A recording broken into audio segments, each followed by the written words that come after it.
The city of Baltimore awoke, adorned with the pallor of dawn. Its veins ran cold with uncertainty, its breath fragrant with secrets. Among its beating heart wandered Luther Abbott, the stern figure cutting through the cobwebbed whispers of an incipient terror. He was a steadfast statue among shifting sands, bearing the scars of a past fire that left his skin branded and his soul imbued with a burning quest for justice. His eyes held the depth of the cosmos in the perseverance of a stone etched by the river of time. No amount of smoke could blur my vision. No inferno would ever dampen my resolve, Luther murmured to himself.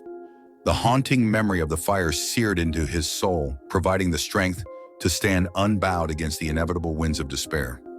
His day commenced with a visit to the office of his superior, Captain Griffith, a room draped in the nostalgia of countless solved mysteries, each framed photograph on the wall a testament to the triumph of truth over treachery. The captain, a weathered old sailor navigating the turbulent sea of crime, passed Abbott a case file, a cryptic smile etched on his face. Bioweapons, Griffith's voice graveled. That's what the rumor mill is churning out. And the epicenter, of all places, a school. A school. The word hung heavy in the air, laced with the bitter irony of innocence, entwined with potential malevolence. Taking the file, E felt a prickle of intrigue tugging at the edges of his consciousness.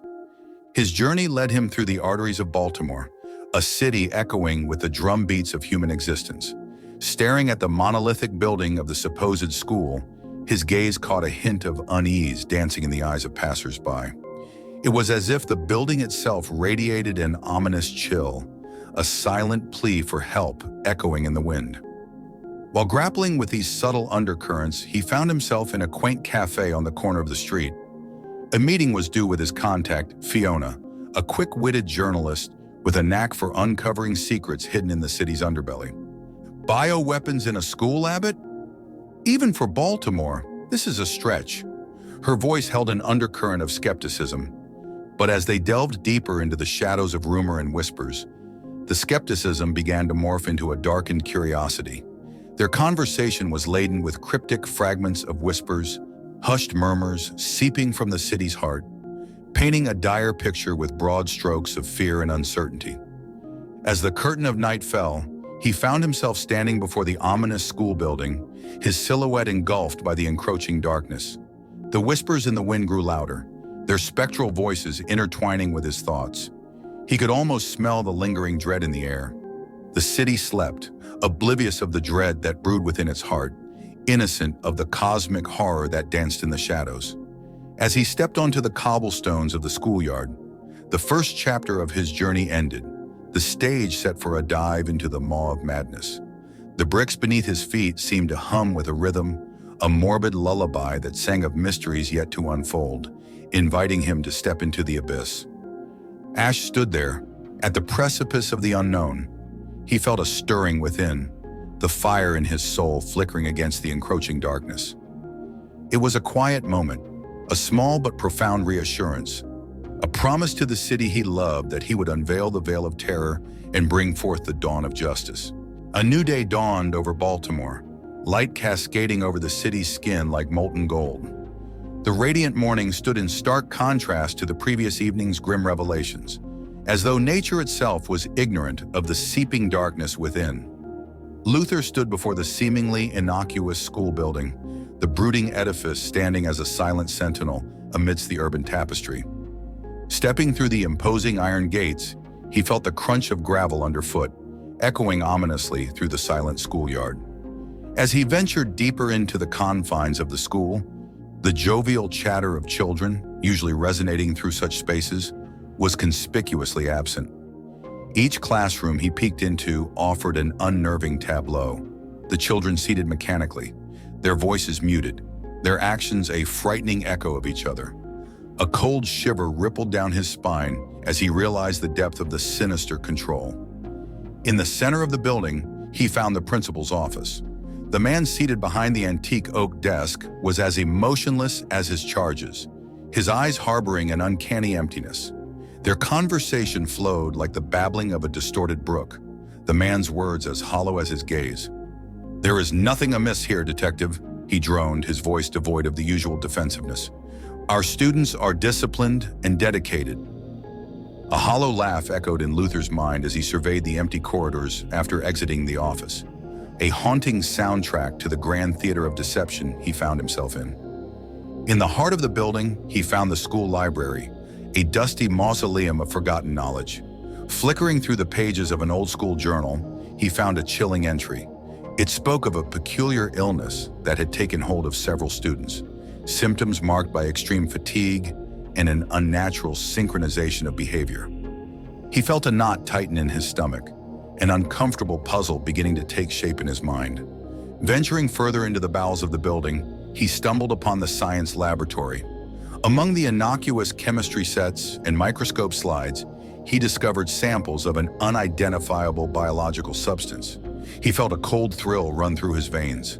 The whispers he'd been chasing now seemed to be gathering into a terrifying scream. Exiting the school as twilight bled into the city, he was weighed down by the gravity of his discovery. He couldn't shake off the image of the vacant-eyed children, the specters of their innocent laughter replaced by the chilling silence of their current state. At his favorite pub that night, he met his friend Samuel, an eccentric scientist, as curious as he was brilliant. He handed over the strange samples, their conversation descending into the mysteries of biology, the eerie shadow of alien parasites looming in their shared thoughts. "Baltimore's whispers seem to be taking on a monstrous form, Sam," Luther mused, his eyes reflecting the flickering candle on their table.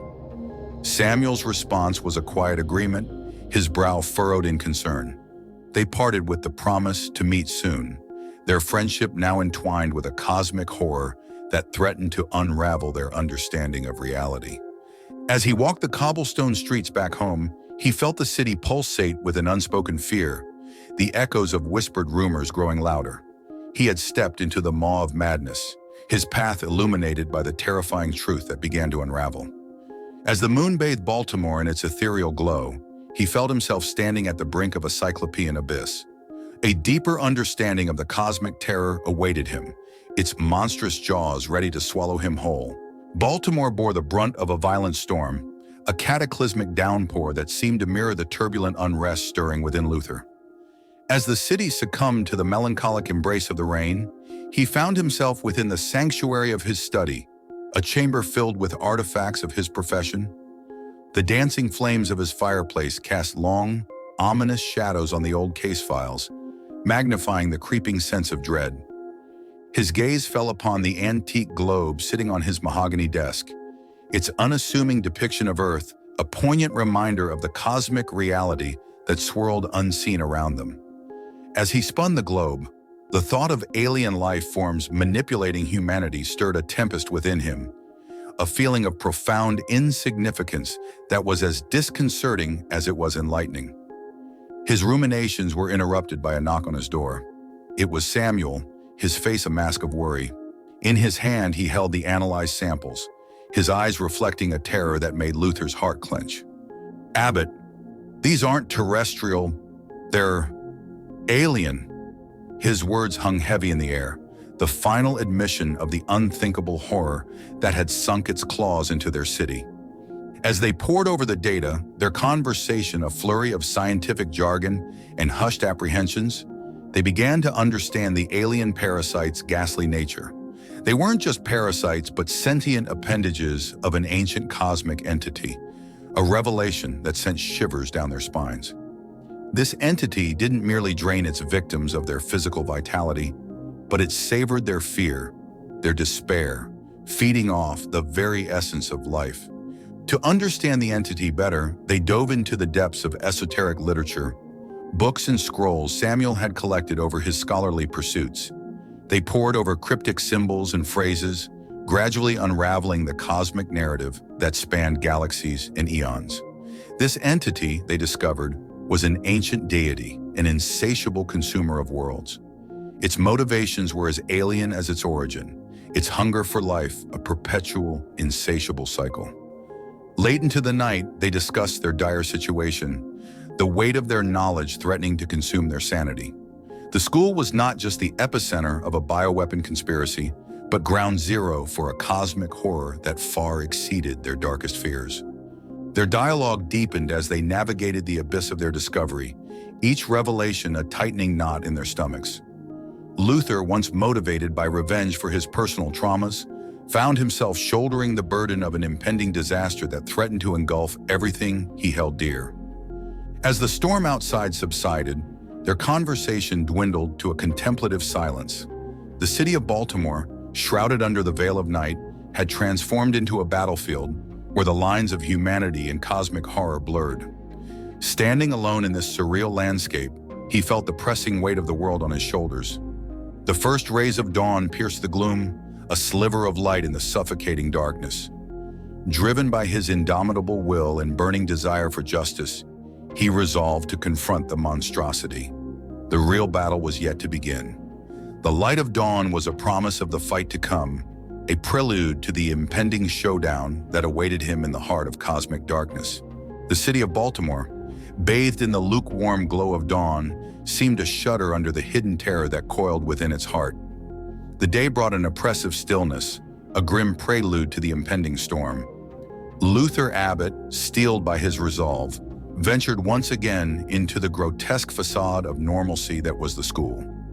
His every step echoed with a quiet defiance against the cosmic terror that lurked beneath the mundane surface. Within the bowels of the building, his journey brought him to the science laboratory, now the unholy sanctum of an ancient deity. The sterile equipment bore witness to the abominable union of human ambition and cosmic horror. He could feel the malignant presence pulsating within the room, a revolting amalgamation of dread and otherworldliness.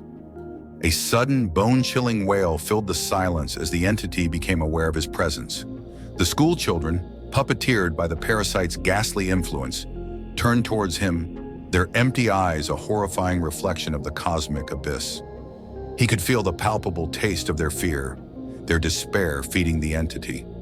Summoning all his courage, he tried reaching out to the children, his voice threading through the tense silence, a beacon of humanity amidst the alien horror.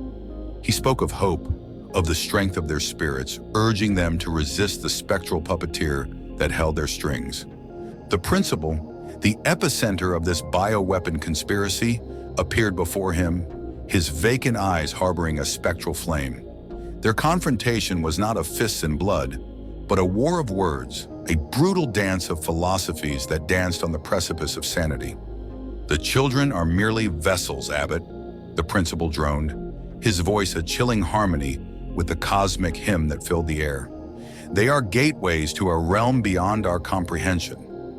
Resisting the pull of despair, Luther retorted, his voice steady. "But they are more than that. They are the promise of tomorrow, of a world that values life and freedom. And it's a promise I intend to keep." As their battle of words escalated, Samuel burst into the room, carrying a device they had fashioned, a biodisruptor intended to sever the connection between the parasites and their hosts. As he activated the device, a blinding surge of energy coursed through the room. The children shuddered, their cries echoing through the halls, before their bodies slumped in relief. The alien entity wailed as its link to the human realm was severed, the cacophony a haunting requiem to its defeat. In the aftermath, the school was left a desolate shell, a grim testament to the cosmic horror it had once harbored. The children, freed from their insidious chains, were left in a haze of confusion and relief. Luther and Samuel stood amidst the wreckage, their hearts heavy with the toll of their victory. As he exited the school, Luther gazed upon the city he had fought to protect. The mundane world moved on, oblivious of the cosmic dread that had danced at the edge of their reality. And though he knew the entity was not truly destroyed, but merely banished, he felt a profound sense of accomplishment. He had stared into the abyss, challenged the unknown, and emerged triumphant. In the heart of Baltimore, beneath the veil of everyday life, he had unearthed and confronted a terror of cosmic proportions. And though the whisper of existential horror would always echo in his mind, he found solace in the resilience of the human spirit. He understood that in the face of cosmic terror, humanity's victory lay not in the annihilation of the horror, but in their persistence to exist, to live, and to hope. And in this enduring spirit, he found the light beyond the darkness. Thank you for watching. If you enjoyed the video, like it and subscribe to our channel where you can find more similar stories, and click on the bell icon to never miss one. There is plenty more cosmic horror to come from the Eldritch Tales Factory. Stay tuned, and until next time.